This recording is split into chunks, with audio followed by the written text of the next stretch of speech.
네, 안녕하십니까. 29회 공인중개사 준비를 하시는 수험생 여러분 반갑습니다. 저는 민법 및 민사특별법을 강의하게 되는 안우채라고 합니다. 반갑습니다. 어떻게 보면 그 인생의 하프타임이라고 볼 수 있겠죠. 그죠? 축구 선수들이 전후반 45분씩 90분의 게임을 뛰는데요. 전반전 45분이 지나고 난 다음 잠시 10분의 휴식 시간을 가지게 됩니다. 자, 이런 것을 우리는 하프타임이라고 그러는데 우리가 생각을 했을 때는요. 전반전 45분 절반 게임을 뛰고 후반전 45분에 절반 게임을 뛰기 때문에 게임의 연속선상이라고 생각을 하는데요. 그런데 축구 선수들은 그렇지 않죠. 자, 하프타임 10분 동안요. 전반전에 제대로 하지 못한 전략이나 전술 부분을 다시 한번 재점검하고요. 후반전 15분을 뛰러 나옵니다. 그런데 가끔씩 유심히 살펴보게 되면 후반전에 나올 때 유니폼을 새롭게 갈아입고 나오는 선수들을 우리가 볼 수 있는데요. 자, 이 선수들에게는요. 한 게임의 절반을 뛴 게 아니라 후반전도 하나의 45분의 게임이라고 생각을 하고 새롭게 시작을 하는 겁니다. 자, 갑자기 왜 제가 하프타임이라는 말씀을 드렸느냐면요. 공인중개사도 바로 여러분 인생에서 하프타임이 되었으면 싶습니다. 전반전 인생에서 조금 미흡한 부분이 있다면 후반전 인생에서 또 다른 계기를 마련하고 새로운 전략과 전술을 짜고 성공할 수 있는 시간을 가지는 게 중요하지 않겠습니까? 그래서 이 공인중개사를 준비하는 이 시간이 여러분에게 중요한 하프타임이었으면 하는 바람에서 하프타임을 말씀드린 겁니다. 환영합니다. 하프타임에 오신 것을. 자, 이제 저희들이 다루게 되는 이 민법 및 민사특별법 강의를 시작을 하기 전에요. 잠시 여러분에게 공부를 하는 동안에 주의를 해야 될 세 가지 사항을 제가 여러분에게 말씀을 드리고 진행을 하겠습니다. 일단 민법이라는 과목뿐만 아니라 이 법과목이라는 것은 우리가 평소에 접하는 과목들이 아닙니다. 아니란 얘기는 용어가 낯설다는 얘기가 되겠죠. 그죠? 그래서 용어를 잘 쓸 수 있는 사람이 법을 잘하게 되어 있습니다. 그래서 공부를 하는 동안에 여러분 꼭 신경 쓰실 부분은 그겁니다. 첫째, 용어 정리를 정말 잘 하셔야 됩니다. 김춘수 시인이 그런 얘기를 하죠. 내가 그의 이름을 불러주기 전에는 그는 하나의 몸짓에 불과했다. 그런데 내가 그의 이름을 불러주는 순간 그는 나에게로 와서 꽃이 되었다라는 시가 있습니다. 자, 이름을 불러주면 항상 꽃이 되는 거죠. 이름 바로 용어입니다. 용어. 용어에는 모든 꽃, 의미들이 담겨져 있습니다. 그래서 일반 용어를 쓰는 것이 아니라 법률 용어를 그때 쓰면서 자, 이것이 어떤 의미를 가지는지를 항상 신경 쓰셔야 됩니다. 두 번째, 기준을 잘 잡으셔야 됩니다. 이 민법이라는 건요. 기준을 잘못 잡아버리면 법 공부를 하기가 힘이 듭니다. 그래서 항상 기준을 잘 잡는데요. 대표적인 예를 제가 하나 설명해 드릴게요. 갑이라는 사람과 을이라는 사람이 매매 계약을 합니다. 갑은 서초동 1번지에 있는 건물을 넘겨주는 매도인이 될 것이고요. 을은 이 물건을 사는 매수인이 될 겁니다. 그렇죠? 그러면 이 매도인과 매수인의 관계에서요. 자, 우리가 누가 채권자냐, 누가 채무자냐를 구분해 볼게요. 채권자라는 것은요, 무언가를 해달라고 요구하는 사람을 채권자라고 합니다. 그럼 반면에 채무자는요, 무언가를 해줘야 될 사람을 채무자라고 그러게 됩니다. 그러면 매도인 갑과 매수인 을 중에 누가 채권자가 되고 누가 채무자가 될까요? 자, 애매해졌네, 그죠? 그럼 제가 이걸 기준을 한번 잡아볼게요. 먼저 집을 기준하겠습니다. 뭐 기준? 집을 기준하면 집을 줘야 될 사람은 갑이 되겠죠. 그럼 갑은 뭐가 되고요? 집을 줘야 되네. 바로 뭐가 되고? 채무자가 되고요. 을은 집을 달라라고 말을 할 수 있는 사람이 되겠네요. 그러니까 뭐라고 그래요? 채권자라고 얘기를 하게 됩니다. 반대로요. 돈을 기준해 볼까요? 자, 1억을 기준하면은요. 1억을 줘야 될 사람은 누구예요? 바로 을이 되겠죠. 그럼 을은 바로 채무자라고 할 거고요. 갑은요. 채권자라고 할 겁니다. 돈 달라고 말을 하는 사람 맞죠? 그럼 다시 한번 질문 던질게요. 갑이라는 사람과 을이라는 사람 중에 누가 채권자고 누가 채무자예요? 둘 다 됩니다. 갑은 채권자인 동시에 채무자, 을도 채권자인 동시에 채무자가 되는 거죠. 그럼 이렇게 되면 문제를 못 풀게 됩니다. 그런데 이제 객관식 시험이라는 것은 항상 지문의 기준에 대한 단서를 줍니다. 예를 들어서 갑과 을이 매매 계약을 했는데요. 2월 1일 날 매매 계약을 했는데 2월 10일 날 집이 불타버렸대요. 자, 그럼 이제 이 지문에서 기준이 주어졌죠. 어떤 기준인가요? 집이 불탔다. 기준이 바로 집이 되는 겁니다. 그럼 이제 이 문제는 전부 다 집을 기준해서 문제를 풀어야 되거든요. 그럼 누가 채무자인가요? 자, 집을 기준하니까 얘는 돈을 기준하는 거 아니잖아요. 그죠? 그럼 바로 갑이 뭐가 되고? 채무자가 되고 을이 채권자가 되는 겁니다. 기준을 잡는 게 중요하죠. 또 반대로 한번 가볼까요? 자, 2월 1일 날 매매 계약을 했는데요. 2월 1일 매매 계약을 했는데 중도금을 2월 15일 날 주기로 했어요. 그런데 중도금을 주지 않았습니다. 자, 문제가 터진 게 집이다, 중도금이다. 중도금이 문제가 터졌네, 그죠? 그럼 돈을 기준하게 됩니다. 그럼 이제 누가 채무자냐고 물어보게 되면 누가 채무자입니까? 바로 을이 채무자가 되죠. 돈이 기준이니까. 그래서 지문에 항상 기준을 줍니다. 뭐 돈을 주지 않았다든지 또는 건물을 주지 않았다든지 기준이 나오면 그 기준에 따라서 법을 해결해야 되거든요. 그래서 기준 정말 잘 잡아야 됩니다. 그 다음 세 번째요. 습하셔야 돼요. 습. 자, 이게 무슨 말이냐면 학습이란 말을 제가 쓰게 했는데요. 학습. 학이 배우는 거죠. 뭐 하는 거라고요? 배우는 겁니다. 배우는 건 누구나 해요. 누구나 한다고요. 그런데 누구나 배운다고 전문가가 되는 건 아니죠. 1만 시간의 법칙이라는 게 있죠. 10년의 법칙이라는 게 있습니다. 그래서 한 분야에서 전문가가 되려면 반복 학습이 중요하죠. 1만 시간 동안 끊임없이 반복하는 거잖아요. 그죠? 똑같습니다, 여러분들. 자, 이 습이라는 한자를 보면요. 이게 기우자예요. 새의 기치죠. 날개를 얘기하는 겁니다. 원래 새는 하늘을 날 수밖에 없는 존재이죠. 그런데 이런 새들도 하늘을 날기 위해서는 두 개의 날개를 100번을 휘저어야 하늘을 날 수 있답니다. 반복이라는 게 중요하다는 얘기죠. 맞습니까? 그래서 1만 시간의 법칙이 바로 여기 있는 거죠. 끊임없이 뭐 하셔야 된다? 복습하시고요. 반복하셔야 됩니다. 그래서 에빙하우스라는 심리학자가 이런 걸 발견하죠. 망각 곡선이라는 것을 발견을 하게 되는데요. 인간은요, 뭔가를 배우면요, 배우고 난 10분 뒤부터 망각이 시작이 된다고 합니다. 그래서 1시간이 지나게 되면 배운 지식의 50%를 까먹어 버린다고 그러죠. 그리고 하루가 지나지면은요, 배운 지식의 약 60에서 70%를 까먹는다고 합니다. 일주일이 지나버리죠. 한 70% 이상 까먹는데요. 한 달 지나버리죠. 그러면 배운 지식의 80%를 까먹어 버린다고 합니다. 기억에 남아있는 게 없다는 얘기죠. 그래서 에빙하우스가 하는 얘기가 학습이 끝나고 나면요. 10분 안에 습을 해주셔야 돼요. 반복해 줘야 된다는 겁니다. 그러면 기억이 하루 이상 간다고 합니다. 그 다음에 배우고 난 다음에 또 하루 뒤에 또 한 번 더 보잖아요.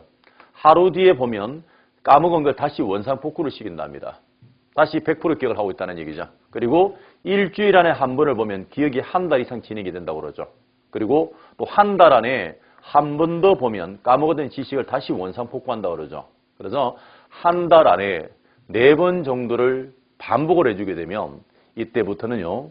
장기 기억으로 저장이 된다고 그러죠. 그럼 더 이상 뭐 하지 않아도 된다. 외우지 않더라도 기억이 계속 남아있다는 얘기입니다. 그래서 여러분이 이제 중개사 공부를 시작을 하시게 되면 한번 배운 지식은요. 그대로 두면 안 됩니다.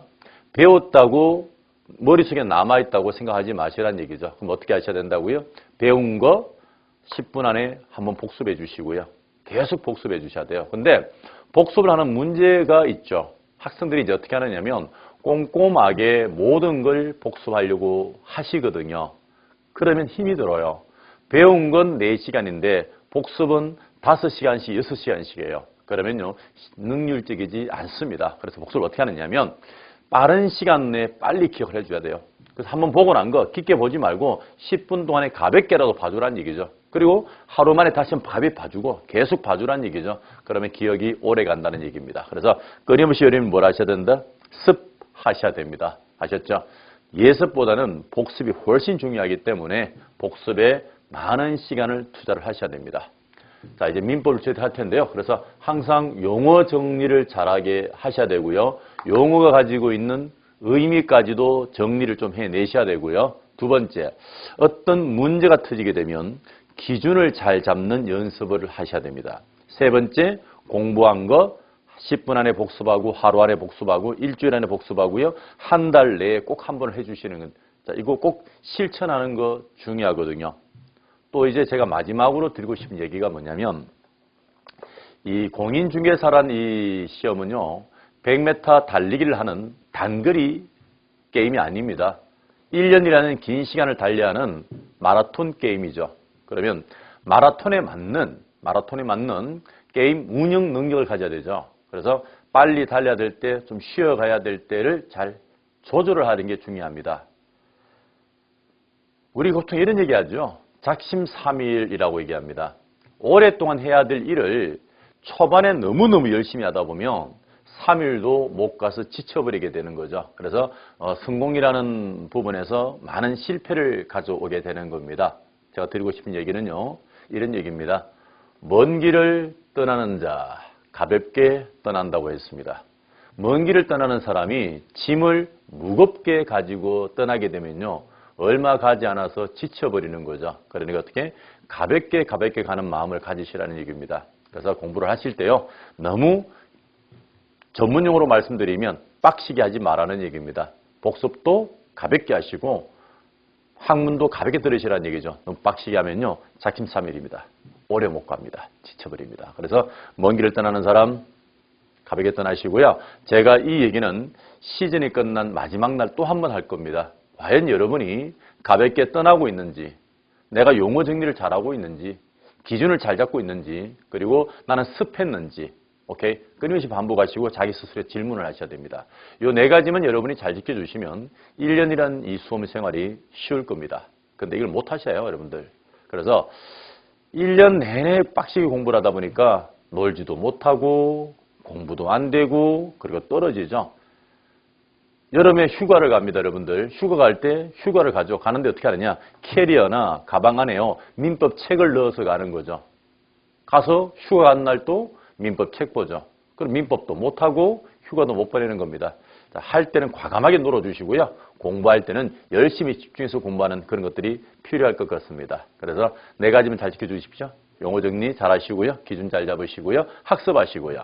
먼 길을 떠날 때 가벼운 마음으로 떠나는 거 꼭 알고 계셔야 됩니다. 그리고 이제 이 공부를 하시는 분들이 대개 연령대를 보면 한 40대, 30, 40대에서 50대 이렇게 다양한 연령층이 있는데요. 제가 강의를 하다 보면서 늘 받는 질문이 이런 질문을 받습니다. 선생님, 돌았으면 까먹어요. 안 까먹는 방법이 있나요?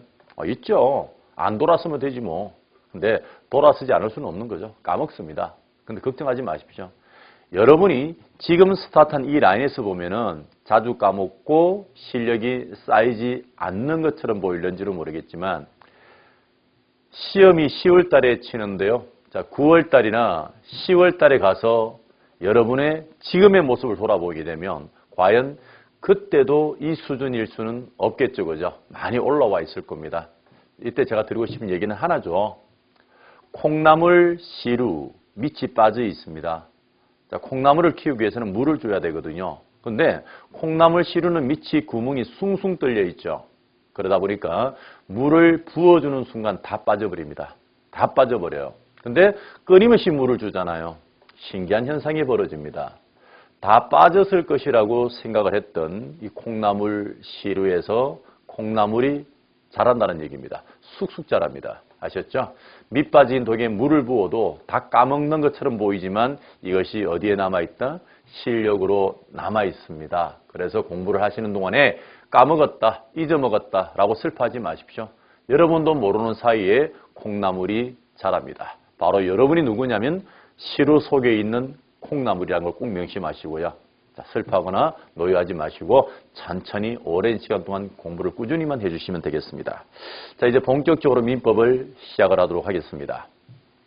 자, 우리가 다루는 민법은요, 총 6개의 법으로 구성이 되어 있습니다. 자, 첫 번째, 민법이라는 법이 들어갑니다. 자, 두 번째, 민사특별법이라는 법이 들어가는 거거든요.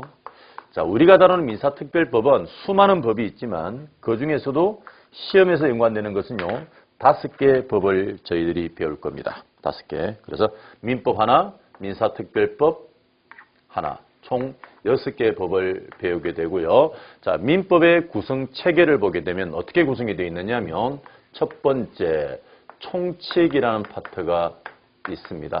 총칙이 뭐냐면 모든 민법의 공통 원리를 쏙쏙 뽑아 놓은 거예요. 그래서 아주 추상적인 내용으로 구성이 되어 있고요. 좀 어려운 파트로 구성이 되어 있습니다. 그 다음 두 번째, 물건에 관한 권리를 다루는 파트가 있습니다. 이걸 물권법이라고 얘기를 합니다. 물건, 동산이나 부동산을 다루고 있는 법이다 이렇게 보시면 되겠고요. 자, 그 다음 세 번째, 채권에 관한 걸 배우게 되는데요. 이 채권이라는 게 뭐냐면 아까도 말씀드렸죠. 뭘 해달라는 거예요. 집을 달라, 돈 달라 이렇게 요구를 하는 것인데 그 중에서도 우리가 주로 다루는 게 계약 파트예요. 계약이라는 것은요, 두 사람이 합의하는 게 계약이에요. 예를 들어서 매매라면 뭐예요? 파는 사람과 사는 사람이 합의하죠. 그래서 우린 매매 계약이다라고 얘기하고요. 자, 임대차를 준다고 볼게요. 자, 집을 준다, 월세 받는다. 그럼 몇 사람? 두 사람이서 만나서 합의하죠. 그럼 이렇게 두 사람이 합의하는 걸 계약이라고 그러고 임대차에 관한 합의니까 임대차 계약이 되는 거거든요. 오케이. 그래서 이런 계약에 의해서 뭔가를 요구할 수 있는 권리가 생기는 거죠. 시험 출제 범위를 보게 되면 총칙에서 10문제 정도가 출제가 됩니다. 물권법에서 14문제 정도가 출제가 되고요. 자, 계약법에서 10문제가 출제가 됩니다. 그래서 총 34문제가 민법에서 나오게 되고요. 자, 나머지 6개 법은 특별법 파트가 따로 있습니다. 법이 5개 따로 있다는 얘기죠. 여기서 각 한 문제씩 출제가 됩니다. 그럼 총 39문제가 될 텐데요. 자, 한 문제는 어떻게 되느냐? 특별법 중에 이제 편차를 두는 거죠. 자, 어느 해에는 주택임대차보호법에서 문제가 출제되는 경우도 있지만은 어떤 해는요, 가등기 담보법에서 출제되는 경우도 있다는 얘기죠. 그래서 조절을 해주는 겁니다. 그래서 민사특별법 파트가 어떻게 구성이 되느냐면 주택임대차보호법이 한 문제가 나오고요. 상가 건물 임대를 주면 상가 건물 임대차 보호법에서 한 문제 정도가 출제가 됩니다. 그리고 아파트 같은 걸 다루고 있는 법이 있거든요. 자, 이 법을 집합건물법이라고 얘기를 하거든요. 자, 여기서 한 문제가 출제가 되고요. 그리고 그 명의신탁이라는 파트가 있습니다. 실제로는 가배부동산인데 명의만 을앞으로 넘겨두는 경우가 있거든요. 이걸 다루고 있는 금지하는 거죠. 이걸 다루고 있는 법이 있습니다. 이걸 다루고 있는 법이 부동산 실명법이라는 법이 있죠. 자, 여기서 한 문제가 출제됩니다. 그리고 저당권, 즉 대출 받을 때 우리가 하는 게 저당권이잖아요. 그죠? 그래서 이 저당권 유사한 걸 또 다루게 되는 거죠. 이걸 다루고 있는 게 바로 가등기 담보법에 관한 거예요. 무엇에 관한 것? 가등기 담보법에 관한 겁니다. 그래서 전부 다 한 문제씩 출제가 되고요.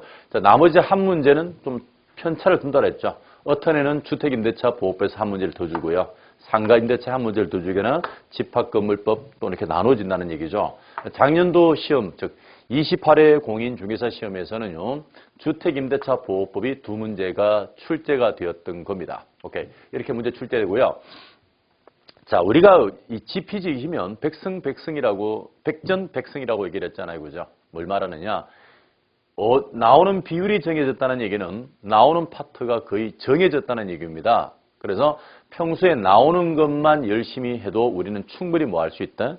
합격할 수 있다. 이렇게 보시면 돼요. 그래서 특히 민법은요. 나왔던 파트에서만 집중적으로 나옵니다. 물론 이제 매년 시험을 치다 보면 편차를 조절합니다. 좀 난이도 있게 출제하는 경우도 있고요. 난이도를 조절하는 경우도 있겠는데요. 하지만 나오는 파트가 나오기 때문에 나중에 여러분들이 기출문제집을 사셨어요. 끊임없이 반복하셔야 됩니다. 그 범위 내에서만 나오게 돼 있는 겁니다. 오케이? 자, 이제 그리고 기본 개념은 설명이 끝이 났고요. 자, 이제 우리 민법 총칙부터 진행하도록 하겠습니다. 총칙 끝나고 물권, 채권 이렇게 진행이 될 거거든요. 자, 먼저 우리 민법에 총칙을 들어가기 전에요. 우리 민법에 최종 종착역이 어디에 있는지를 좀 살펴야 됩니다. 최종 종착역이 뭐냐면 우리 민법은 이걸 다루고 있는 법이에요. 권리와 의무를 다루고 있는 법이다 이렇게 보시면 돼요. 누구의 것인지 누가 뭘 해줘야 되는지를 다루고 있는 법이고요. 자, 이것을 우리는 어려운 말로 뭐라고 다루냐면 법률 효과라고도 해요. 뭐라고 단다? 법률 효과. 동의어입니다. 그래서 지금부터 여러분은 민법이 끝나는 그 순간까지 제 입에서 뭘 듣느냐면 유효다, 무효다 이걸 들으실 거라고 그랬죠.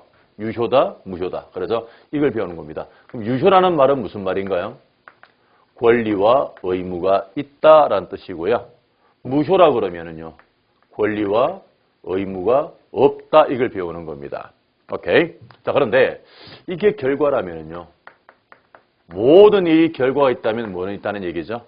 원인이 있다는 결론이 나오는 겁니다. 원인. 그 원인을 우리는 뭐라고 하느냐면 어려운 말로 이걸 법률 요건이라고 부를 거예요. 뭐라고 부른다고요? 법률 요건. 자, 여러분들 용어는요. 하나의 약속이고요. 그 약속대로 진행을 해야 되는 거 아시죠? 자, 여러분이 바라보셨을 때는 자, 이거 무슨 색깔로 보이나요? 파란색인가요? 부르는 이름은요. 분필인가요? 왜 이게 파란색 분필일까요? 그렇게 정해진 거죠. 만일에 우리가 어릴 때부터 이걸 빨강색 볼펜이라 배웠으면 우리는 늘 뭐라고 쓸 거다? 빨강색 볼펜이라 쓰겠죠. 그런데 우리는 이걸 빨강색 볼펜이라는 말을 하는 게 아니라 파란색 분필이라는 말을 하는 겁니다. 왜 그러냐? 하나의 약속인 거죠. 그래서 약속은 정해진으로 가는 거기 때문에 여러분이 어떤 경우라도 왜냐라는 질문을 던질 필요가 없다는 건 제가 먼저 말씀드릴게요. 그래서 정리하면요. 원인을 우리는 어려운 말로 뭐라 그런다? 법률 요건. 권리와 의무와 같은 결과를 뭐라 부른다? 법률 효과라고 부른다는 것 명심하시고요. 자, 그러면 그 형법의 예를 하나 들어드릴게요. 형법. 살인죄라는 조문이 형법 제250조에 나와 있습니다. 자, 250조를 보면 이렇게 되어 있어요. 사람을 살해한 자는 사형, 무기징역에 처한다 이렇게 되어 있죠. 이게 바로 효과입니다. 사형, 무기징역에 처한다. 이게 결과라면 그 원인이 있었나요? 원인이 뭐였나요? 사람을 죽이는 게 원인이잖아요. 그죠? 그래서 모든 법은요. 뭐와 뭐로 구성이 된다? 원인과 결과로 구성이 된다는 사실을 알고 계셔야 됩니다. 자, 그러면 원인의 종류는 두 가지입니다. 하나는 내가 원하지 않아도 원하지 않아도 권리가 생기는 경우도 있고요. 하나는 내가 원했기 때문에 원했기 때문에 권리가 있는 경우도 있다 이렇게 보시면 됩니다. 현재 수업을 듣는 여러분들 안경을 쓰고 계시고요. 옷을 입고 계시고요. 귀걸이를 할 수도 있고요. 화장품을 이렇게 했을 수도 있는데요. 자, 그런 것들이 전부 다 하나의 권리죠. 여러분의 안경, 여러분의 목걸이, 여러분의 옷, 여러분의 권리 맞죠? 근데 이 권리를 가지게 된 원인을 볼까요? 원인을 보면 내가 원했기 때문에 권리가 있는 거예요. 원하지 않아도 권리가 있는 거예요. 원했기 때문이죠. 근데 여러분들이 돈을 주고 샀다든지 뭘 했다는 얘기인가요? 이걸 우리는 액션을 했다라고 얘기할 거예요. 이걸 액션. 이걸 행위라고 말을 해도 되네. 뭐라고요? 행위라고 말을 해도 됩니다. 자, 그런데 법률적으로 가치 있는 행위라고 해서 이걸 법률행위다라고 말을 해도 됩니다. 뭐라고요? 법률행위. 요건요. 내가 원했기 때문에 그렇게 권리를 가졌다 이렇게 보시면 됩니다. 그 다음 두 번째. 내가 원했던 결과는 아니에요. 원한 적도 없어요. 하지만 정해진 대로 권리가 생기는 경우도 있습니다. 자, 대표적인 우리는 이걸 법률 규정이라 부를 거예요. 뭐라 부른다고요? 법률 규정입니다. 예를 들면 상속 같은 경우죠. 아버지가 재산을 100억을 남기고 돌아가셨어요. 훌륭한 아버지죠. 근데 빚도 150억이야. 150억을 남기고 돌아가셨어요. 슬퍼 죽겠습니다. 그런데 그걸 말씀드리고자 하는 건 아니고요. 만일에 아버지가 돌아가셨다. 그럼 아버지 재산 100억이 내 권리가 되는 거죠. 그런데 나는 그 재산을 받기 위해서 내가 어떤 액션을 취한 게 있다 없다. 어떤 액션을 취한 게 없죠. 근데 그렇게 부모 자식이라는 것 때문에 상속을 받은 거죠. 내가 원했던 결과는 아니야. 아니더라 상속을 받는 거죠. 빚도 받았다. 빚도 내가 원하는 건 아니잖아요. 아닌데도 내가 그렇게 받은 거예요. 정해진 거예요. 오케이? 자, 그런데 지금 우리는 뭘 볼 거냐면 법률 규정에 의한 거는 아무런 문제가 안 되고요. 주로 이게 문제입니다. 법률행위, 주로 계약입니다. 매매 계약을 했다. 매매 계약을 했으니까 내가 돈 받을 권리가 있고 집을 줄 의무가 있는 거죠. 돈 받을 권리가 있고 집을 줄 의무. 바로 계약입니다. 그래서 계약에 의해서 효력이 생길 수도 있고 효력이 없을 수도 있다 이렇게 보시면 돼요. 자, 유효면 권리와 의무가 있다. 무효면 권리와 의무가 없다 이렇게 하는 거죠. 오케이. 자, 그러면요. 교과서를 좀 볼까요? 자, 119페이지 한번 보겠습니다. 119페이지를 보면은 자, 01 챕터 01 법률행위가 나와 있는데요. 자, 01 총설 권리 변동 나와 있고요. 자, 방과로 2번을 가보면 권리 변동의 원인이라고 되어 있을 겁니다. 자, 동그라미 2번을 내려가면요.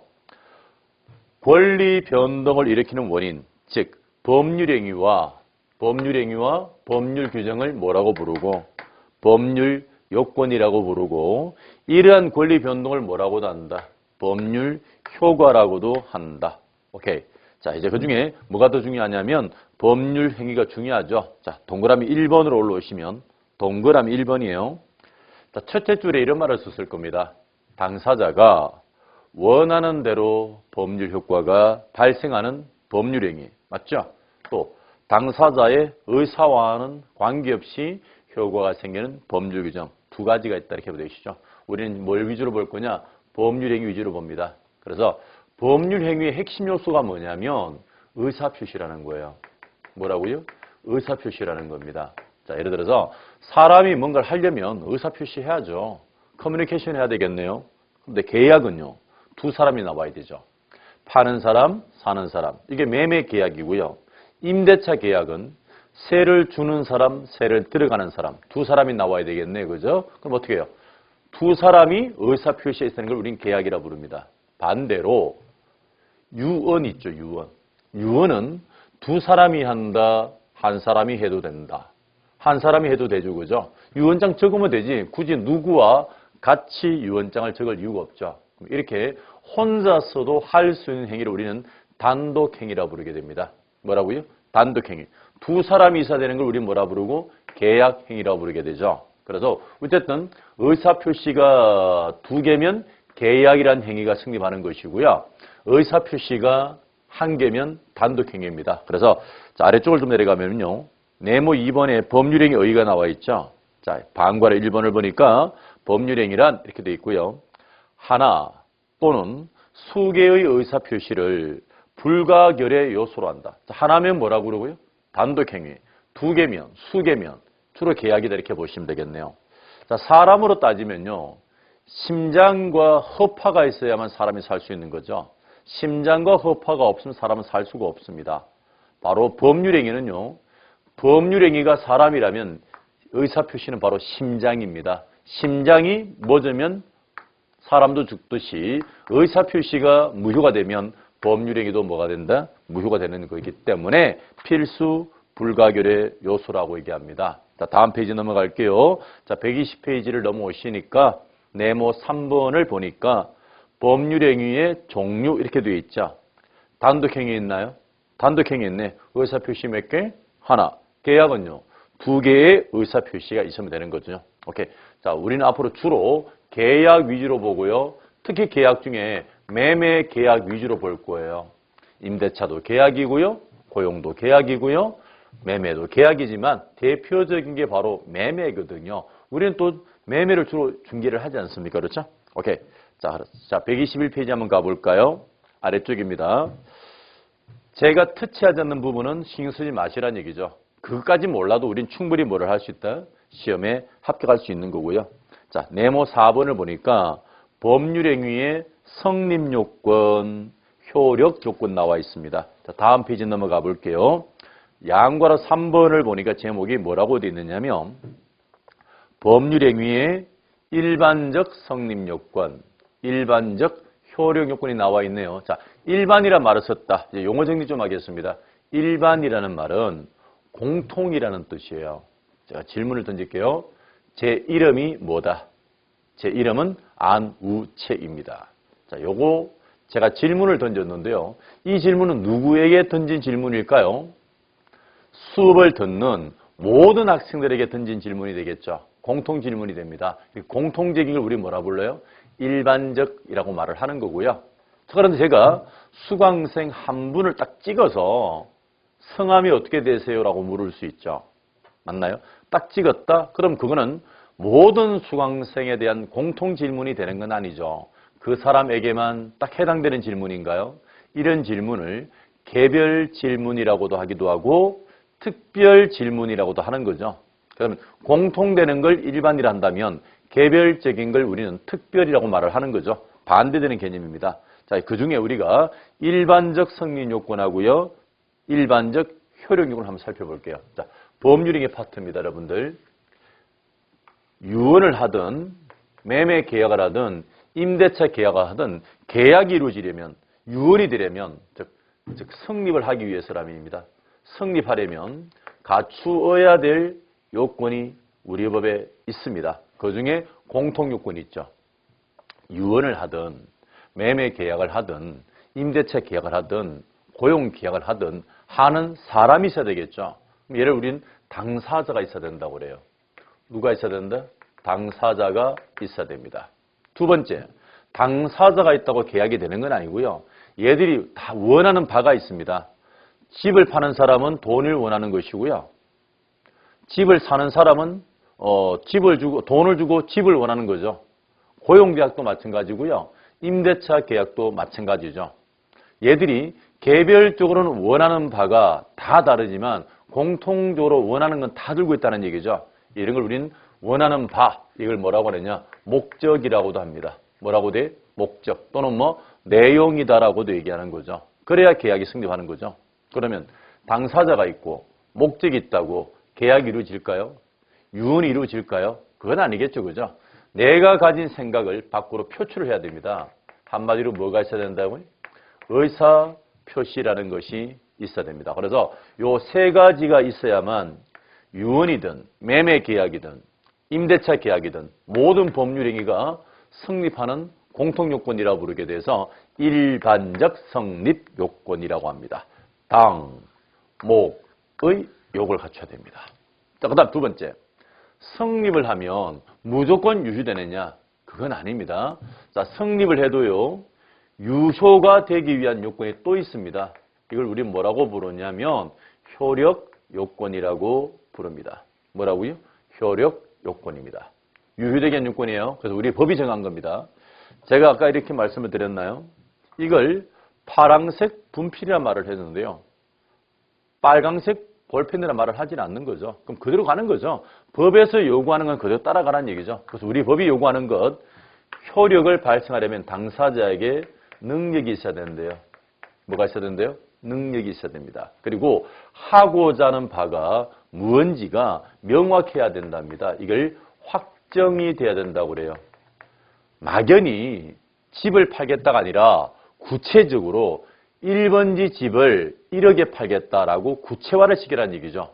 막연하면 안 됩니다. 그 다음 두 번째, 하고자 하는 바가 실현 가능해야만 유효가 됩니다.